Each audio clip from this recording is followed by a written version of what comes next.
ਹਾਂਜੀ, ਆਪਣਾ ਨਾਮ ਦੱਸੋ ਜੀ, ਕੀ ਨਾਂ ਹੈ ਤੁਹਾਡਾ? ਮੇਰਾ ਨਾਮ ਸੁਨੇਹਾ ਕਿਹੜੀ ਜਗ੍ਹਾ ਤੋਂ ਆਇਆ? ਉਹ ਜਾਣੇ ਕਦੋਂ ਦਾ ਇੱਥੇ ਚੋਰੀਆਂ ਕਰਨਾ? ਕੱਲ ਤੇ ਅੱਜ ਆਇਆ ਸੀ। ਅੱਜ ਕੀ ਲੁਕਾਇਆ ਜੀ ਇੱਥੋਂ? ਭਾਈ ਸ਼ਾਹੀ ਨਹੀਂ ਅੱਜ ਬੜੇ ਕੱਲ ਤੇ ਕੱਲ ਕੀ ਚੁਆਇਆ ਚਾਹਿਆ ਜੀ? ਕੱਲ ਆ ਘੜੀ ਚਾਹੀਏ। ਇਸ ਤੋਂ ਇਲਾਵਾ ਇਸ ਤੋਂ ਇਲਾਵਾ ਭਾਈ ਸ਼ਾਹੀ ਨਹੀਂ। ਇਹ ਘਰ ਤੈਨੂੰ ਕਹਾਂ ਦੱਸਿਆ ਵੀ ਸੇ ਘਰ ਦੀਆਂ ਕੰਧਾਂ ਟੱਪਣੀਆਂ? ਉਹ ਛੋਰ ਦੂਏ ਨੂੰ ਪਤਾ ਜੀ। ਤੇਰੇ ਅੱਬੇ ਦਾ ਕੀ ਨਾਂ ਹੈ? ਮੇਰੇ ਨਾਲ ਜ਼ਫਰ ਕੌਮ ਦਾ ਕੌਣ? ਸਿਆਲ ਕਿਹੜੇ ਚੱਕ ਦਾ?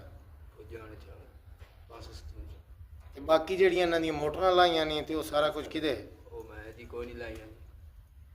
ਉਹਨਾਂ ਤੈਨੂੰ ਵੇਖਿਆ ਤੇ ਤੈਨੂੰ ਸੋਨਾ ਵੀ ਚਾਹਿਆ ਹੀ ਉਹਨਾਂ ਦਾ ਤੇ ਸਾਰਾ ਕੁਝ ਆਂਦੇ ਪੈਣ।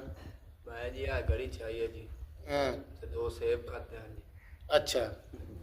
ਤੂੰ ਤੈਨੂੰ ਕਿਸੇ ਗੱਲਿਆ ਇਸ ਘਰ 'ਚ ਕਿ ਕੋਈ ਆਪੇ ਆ?